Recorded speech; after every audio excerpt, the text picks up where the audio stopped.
Bismillahirrahmanirrahim ya Ikhwan, alhamdulillah saya sekarang sedang berada di Cianjur, betul? Betul. Kecamatan apa? Tegalga. Tegalga. Kecamatannya Cipanas. Oh, Kecamatan Cipanas. Kalau Tegalga nama desa. Kampungnya Tegalga, Oke. Desa Ponasari, Kecamatan Cipanas. Di pesantren Disabilitas generasi Qurani. pesantren disabilitas generasi Qurani.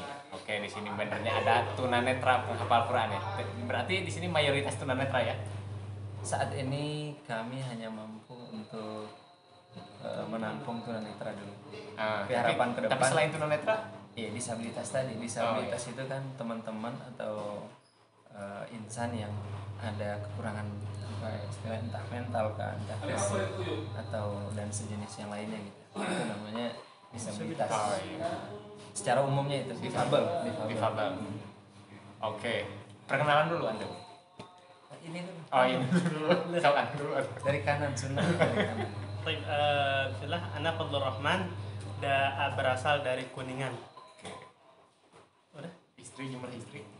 Ana baru satu zaujah mah. Oke. Lulusan. Ana alumni Badar. Oke. Terakhir Uhud sama Badar. Wah, Uhud Ya. pernah, Badar pernah. Pernah. Mahad Uhud di Cianjur, Mahad Badar di Badar di Bogor. Bogor. Oke, antum.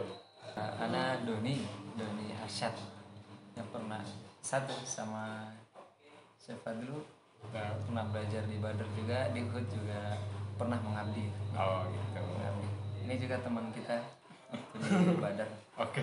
namanya dulu udah suara ingat kenal. Iya. Sekarang kayaknya sutradara gitu. Setiap hari bikin ini terus, bikin film terus. Sekarang lagi kuliah ya? Gimana sekarang kuliah? Sekarang kuliah di Cianjur Iya. semester akhir, mohon doanya Oh, semoga dimudahkan nanti dalam membuat skripsi dan sampai ininya lah, cita-cita. Jumlah istri? Baru satu, Alhamdulillah. Rencana nambah ada? insya Allah. Oke. Nah, Fadlur Rahman sama Doni ini yang paling pertama di pesantren tunanetra siapa? Beliau. Doni. Nah, dari kapan nih berkecimpung di pesantren disabilitas? Dari kapan ya? Dari 2017, yang mana waktu itu setelah apa namanya dulu mengabdi di Ubud, ada kenalan lah gitu. Oh, kenalan. Nah, menawarkan untuk coba gitu, untuk coba bergabung. Ya, kita terima, kita coba adaptasi, ternyata menarik juga, ya berlanjut lah sampai sekarang. Itu awal tuh tahun 2017 2017. kalau nggak salah Oktober. Oke. Dan itu awal tuh pas antum masuk tuh berapa santri? 4 atau 5 orang mungkin. 4 atau 5 orang. Karena setelah itu keluar lagi gitu. Ini namanya di awal-awal banget waktu itu belum ada kurikulum, belum ada pembelajaran, belum ada apa manajemen segala macam, belum ada waktu itu. Jadi kalau nggak salah 4 atau 5 lah. Dan awal tuh kan bukan di sini. Bukan. Nah, coba ceritain nih gimana dari awal sampai antum ke sini, berarti udah 4 tahun sampai 5 tahun ya. Nah, kayak gitu. Panjang ceritanya. Ayo, kita banyak waktu. Awalnya dulu di gunung, di hutan. Awalnya di hutan tapi masih Cianjur. Masih Cianjur. Oke. Dan itu posisinya di perbukitan jauh, pokoknya di dalam ada namanya Desa Sukaresmi, kampungnya juga Sukaresmi. Pesantren Sofia. Namanya tuh dulu tuh. Oh. Pesantren Sofia. Oke. Terus kesini ya berubah menjadi pesantren disabilitas dengan harapannya kita tidak hanya bisa menerima atau membina kaum disabilitas yang tunanetra, tapi juga ada di sana tunadaksa, ada tunarungu, ada tunagrahita, dan itu nanti punya ahlinya masing-masing gitu. Karena nggak, untuk sementara kita nggak mampu dulu. Iya. Karena kan seperti tunarungu perlu berbicara dengan isyarat. Oh, bahasa isyarat ya. Kalau ini kan kita ke santri tunanetra kayak biasa, kayak Iya. metodenya kita juga bisa nyari. Terus juga apa namanya, tanggapan atau respon ke dari santri ke kita pun juga nyambung gitu. Tapi kalau nanti ada tunarungu, tunagrahita, tunarungu yang isyarat, tunagrahita yang kelainan dalam mentalnya itu lebih sulit lagi, yang tidak bisa dikontrol emosi si ininya, si anaknya. Kadang kita dicakar gitu kan. Cuma itu paranoid lah, ketakutan kita aja karena kita memang belum menempuh. Dan sempat waktu di gunung sana ada juga yang kita tangani, tapi bukan aneh ya, ada dari guru di sana, ibu-ibu yang menangani itu, dan kita melihat gitu, oh ternyata begitu gitu. Ada alat-alat yang bisa dia mainkan nanti, alat pembelajaran. Oke, sekarang ke Fadlur Rahman nih, ngajar apa di sini?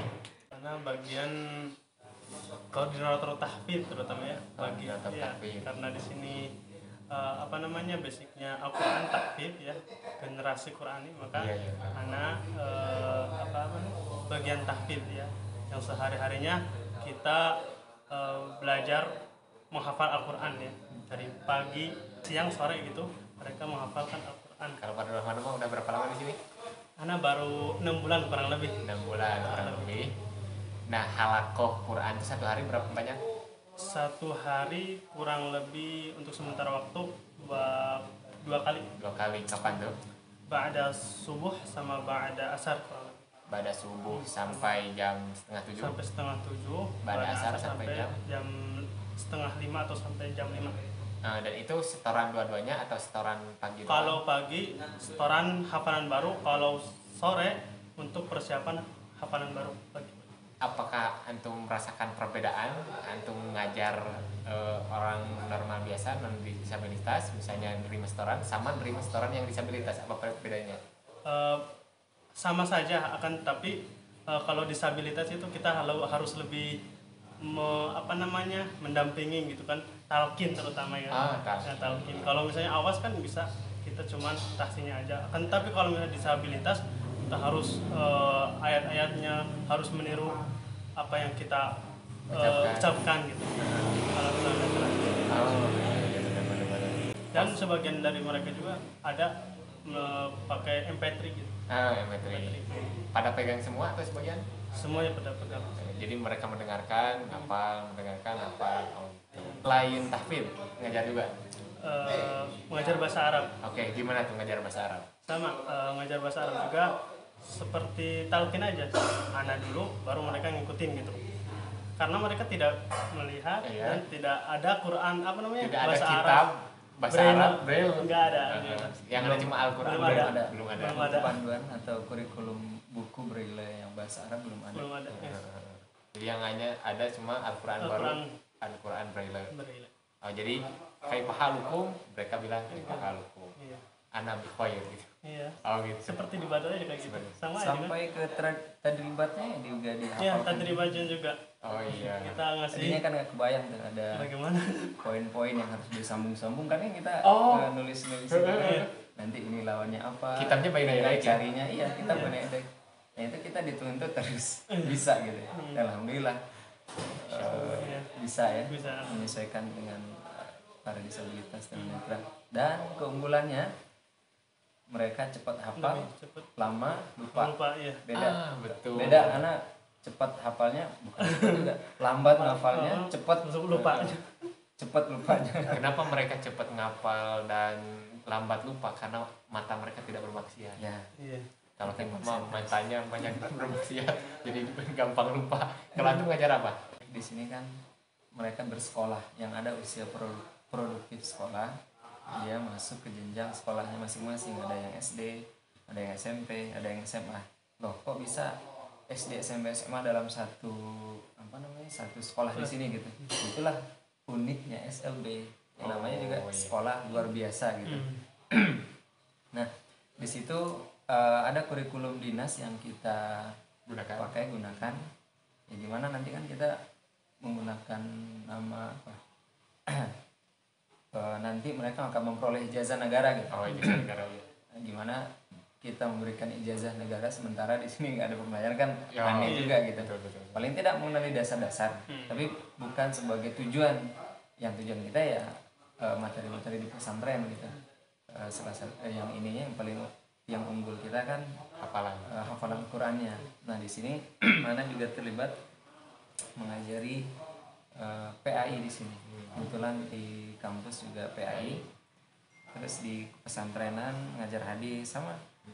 Ada kitab Arba'in yang tapi bukan Arba'in yang umum An-Nawawi bukan ada lagi karya yang di situ disusun dari Imam Bukhari aja 40 hadis pendek gitu.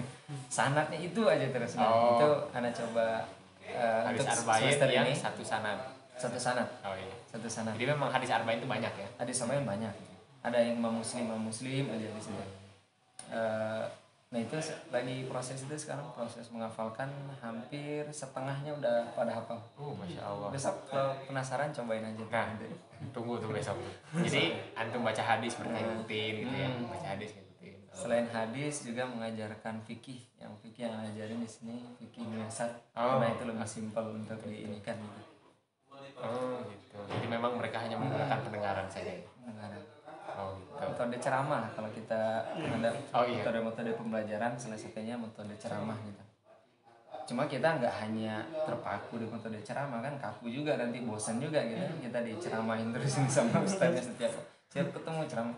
Kita juga ada latihan gitu kan, ujian-ujian ininya saling tukar satu sama lain gitulah. Kita variasikan pembelajaran itu agar tidak bosan kepada teman-teman tunanetra. Nah hal yang paling sering terjadi itu mereka cepat bosan gitu ya, karena mungkin nggak seperti kita kan banyak hiburan gitu yang melihat. Tapi kalau yang tunanetra itulah maklumin cepat bosannya juga gitu. Hiburan mereka apa aja tuh? Paling renang gitu. Hiburan yang paling menyentuh buat mereka yang ke fisik itu terasa. Terus kita bawa ke pantai itu kan enak, ombak, pasir-pasir gitu. Kalau kita kan ke taman-taman gitu kan, ngelihat view gunung gede, gunung Pangrango, gunung apa gitu. Nah kalau mereka lebih ke sentuhan fisik, main wahana-wahana. Ada di waterboom yang selunjuran.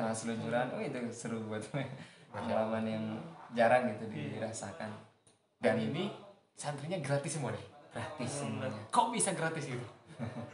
Allah Maha Kaya. Masya Allah, Allah Maha Kaya. Ya alhamdulillah kita. Ya kalau ditanya ini milik siapa sih pesantren, ini milik kaum muslimin, bukan milik perorangan, bukan milik organisasi atau yayasan tertentu aja. Cuma kalau ditanya insya Allah punya kaum muslimin semuanya merasa memiliki semuanya di sini gitu. Termasuk kita dalam manajemen juga kan semuanya kita ini kan dilibatkan gitu untuk ininya, musyawarahnya. Dan alhamdulillah kebutuhan yang besar operasional, kemudian maintenance, makan dan lain-lain sebagainya setiap bulan ada aja alhamdulillah. Ada aja dari kaum muslimin gitu. Oke, sekarang antum lagi suka duka selama 6 bulan. Suka duka mengajar.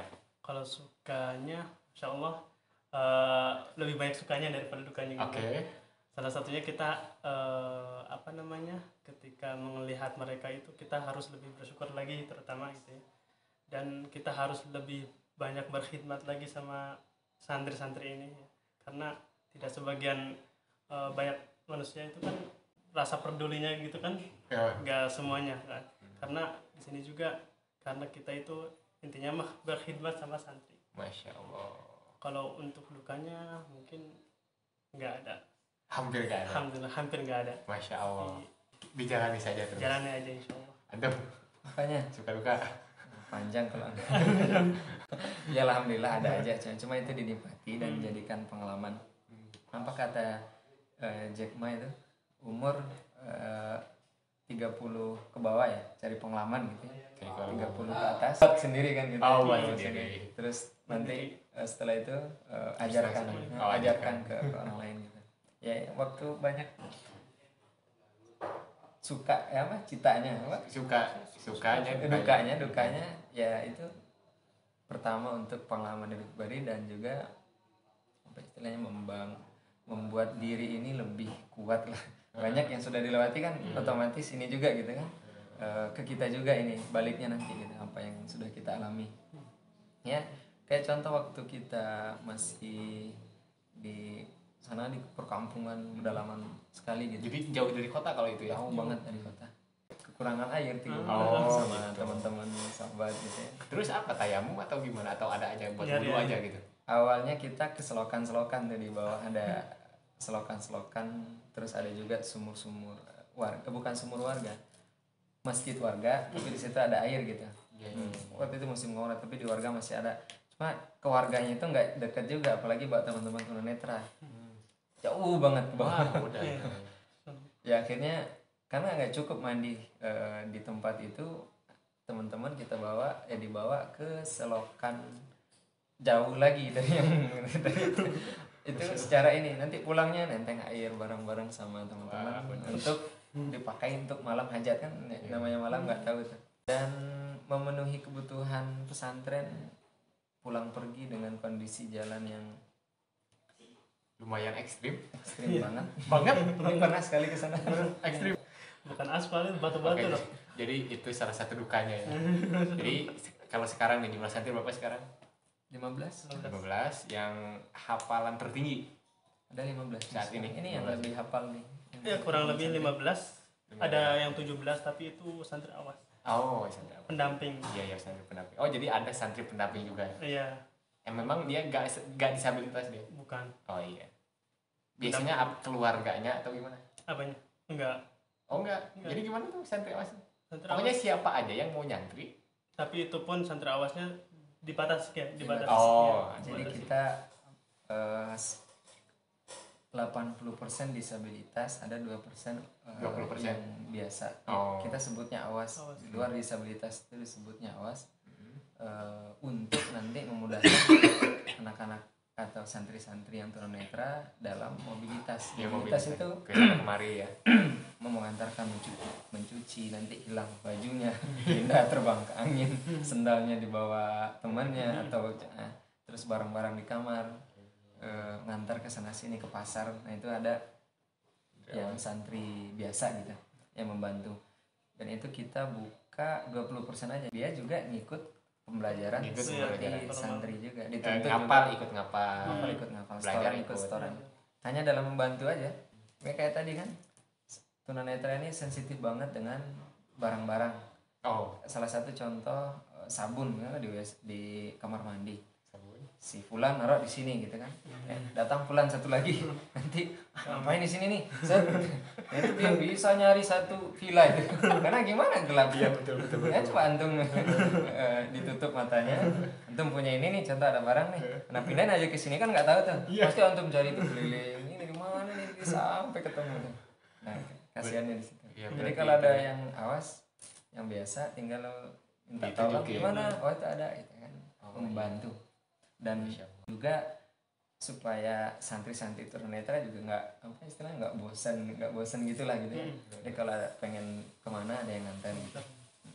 Oke, terakhir berarti. Tapi bukan dalam artian yang santri biasa ini mendampingi seluruhnya ke kamar mandi, ke dapur, enggak. Mereka bisa masak, bisa nyuci sendiri, jemur sendiri, ke warung sendiri. Cuma hanya itu untuk membantu saja. Membantu saja. Oke, terakhir. Kok terakhir sih katanya panjang. Oke, kita panjangin. Kalau ada teman-teman penonton yang punya anak tunanetra atau anak disabilitas nih, kemana daftarnya nih?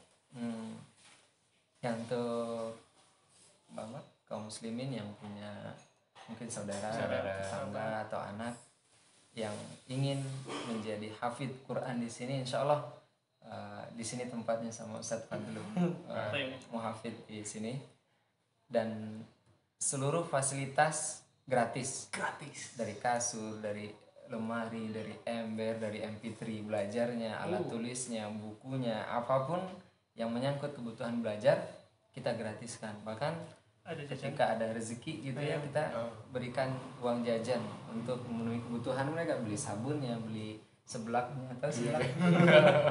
Di Garut ada seblak, Ada. beli baksonya gitu. Itu kita ada per minggu ya, per minggu. Masya Allah. Dan ini apa? Fadlul minallah gitu, amanah dari Allah yang kaum muslimin menitipkan kepada kita menyampaikan kepada penerima manfaatnya. Jadi ini adalah Fadlur Rahman. Fadlur Minar Rahman. Ada yayasan tunanetra. Jadi di sini ada yayasan tunanetra penghafal Quran dan ada yayasan Insani Persada. Yayasan Insani Persada sebagai penjalan penaungan pendidikannya. Adapun ini untuk fasilitasnya. Oh gitu. Jadi siapapun nanti dari kaum muslimin yang kaum disabilitas tunanetra yang ingin menghafal Al-Quran atau kalau mau mengajukan Al-Quran juga silahkan nanti ke Yayasan Sahabat Tunanetra Hafal Al-Quran, dan di sini ya kalau memang ada nanti ya itu kita salurkan untuk menerima manfaatnya tunanetra gitu. Santri paling kecil sekarang umur berapa tahun? 12. Ada SD? Oh 12. 13. Dan kemarin juara apa? Juara apa? Juara Lempar bola. Ini jurinya nih. Lempar bola kasti terjauh. Jauh. Terjauh. Tingkat provinsi? Iya. Tapi buat khusus disabilitas? Iya, disabilitas. Oh, jadi lempar bola kasti terjauh. Iya. Oh, Masya Allah. Kemarin di Hotel Syahid, Hotel Bintang 5, satu-satunya di Puncak, itu santri kita diundang untuk mengisi mujawad ya, Qori. Mujawad di sana. Itu ininya acara pemerintah kabupaten, ada Kabupaten bupatinya Cianjur. juga, Kabupaten Cianjur. Masya Allah ya Qori. Jadi ada beberapa santri yang suaranya bagus juga ya. Oke, itu tadi santri paling kecil 12 tahun, santri paling besar 30 di atas. 33 ya. 33. 32 apa 33 gitu. Berarti kalau yang umur-umur tua mah yang umur di atas SMA berarti nggak sekolah atau Santri Dia sosial. masuknya ke ada yang kuliah? sekarang ada yang alumni diberdayakan sebagai tenaga pengajar. Jadi yang tadi Anda sampaikan ada kakak mengajari adik. Oh. Kita ada 3 orang tunanetra mengajari adik-adik yang baru masuk itu diajarin braille semua. Nanti pelancarannya ya setiap hari. Kayak kita waktu di pondok kan nggak setiap hari diajarkan itu ya. Intinya kita diajarin dasar, kita yang mengembangkan sendiri gitu. Kan itu kan pesantren. Nggak disuapin setiap saat gitu. Masya Allah. Itulah kawan-kawan. Ayo kasih closing statement. Yuk. Pak Antum dulu. Berbuat baiklah kepada siapa saja gitu yang selagi kita itu diberi kemampuan oleh Allah melakukannya, ya lakukan gitu, jangan minder gitu. Oh saya nggak mau, nanti orang lain ada kok, ini jangan. Mumpung kita masih dikasih umur, dikasih kesempatan sama Allah untuk berbuat suatu kebaikan, lakukan. Dan kalau dirasa kebaikan itu bisa menjadikan diri kita lebih baik, contohnya dengan anak berkecimpung dengan teman-teman tunanetra, itu kan setiap saat kepikir belum baca Al-Quran, sementara santri-santri yang tunanetra di pesantren setiap hari dengan Al-Quran gitu. Masa kita enggak gitu, malas ibadah contohnya. Teman-teman kita nih santri-santri kita di pesantren rutin gitu kan. Apalagi kebaikan itu menjadikan kita lebih baik juga ya, kalau bisa dipertahankan pertahankan terus gitu. Masya Allah. Antum? Intinya wa ta'awanu 'alal birri wat taqwa wa la ta'awanu 'alal itsmi wal 'udwan. Jadi kita harus saling tolong menolong dalam kebaikan dan janganlah tolong menolong dalam keburukan. Dan kita sebaik-baik manusia itu yang bermanfaat bagi manusia lain ya, bagi masyarakat. Dan satu lagi ya, mungkin jaga ukhuwah kita dalam Islam kita. Udah itu aja. Masya Allah. Nah itulah ya Ikhwani, bincang-bincang kami dengan para ustadz di pesantren disabilitas generasi Qurani. Insya Allah besok kita rencana ngobrol-ngobrol sama Santi. Nantikan videonya. Wassalamualaikum warahmatullahi wabarakatuh.